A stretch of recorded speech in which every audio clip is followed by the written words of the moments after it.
खूब बरें दिसता NEP नॅशनल एड्युकेशन पॉलिसी एक स्टेप फुडें वता आसतना वेगवेगळ्यो गजाली म्हणजे इन्फ्रास्ट्रक्चर आनी ह्युमन रिसोर्स ह्यो दोनूय गजाली गव्हर्मेंट आपल्या परीत पुराय कंप्लीट करीत आसा. हांवें मुद्दामून म्हटलें कारण ह्युमन रिसोर्सांनी बी क्रिएट करपा खातीर आमी एक स्टेप फुडें आसा.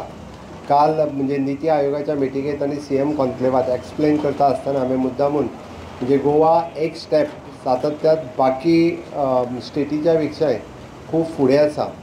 ताजोच एक भाग म्हणून आज DITचे पर्मनंट इन्फ्रास्ट्रक्चर क्रिएट करपा खातीर आज आमी फावंडेशन स्टोन घातला आनी approximately more than 59 crores 50 crores of rupees on the 60-40 ratios म्हणजे गव्हर्मेंट ऑफ इंडिया आनी गव्हर्मेंट ऑफ गोवा हातूंतल्यान बऱ्यांतलें बरें इन्फ्रास्ट्रक्चर आमी जे क्रिएट करता.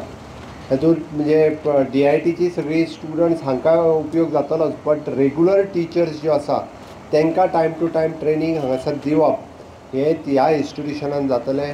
आनी एक गजाल म्हणजे बऱ्याच जाण जी D.Ed शिकता तांच्या तकलेन एक प्रश्नचिन्ह आसा आनी म्हाका रोहन आत्ताच उलयता म्हणपा लागलो नॅशनल एड्युकेशन पॉलिसीन जर D.Ed ना जाल्यार फुडें भुरगीं आमची कितें करतलीं काय म्हणून.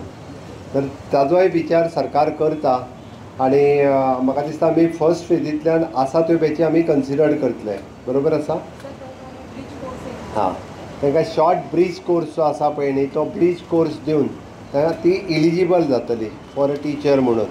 आनी ताका लागून म्हणजे तुमचें D.Ed सोंपना फुडें ह्या पद्दतीत म्हणजे ब्रीज कोर्स जो आसा तो ब्रीज कोर्स इंट्रोड्यूस करून एक्जिस्टींग आसलेल्यांक म्हणजे जी जॉबान ना आनी जी आतां D.Ed करता तांच्या खातीर ब्रीज कोर्स हो जाता तितके बेगीन इंट्रोड्यूस करतले आनी तुमकां सगळ्या जाणांक म्हणजे नॅशनल एड्युकेशन पॉलिसींत समाविश्ट करून घेतले.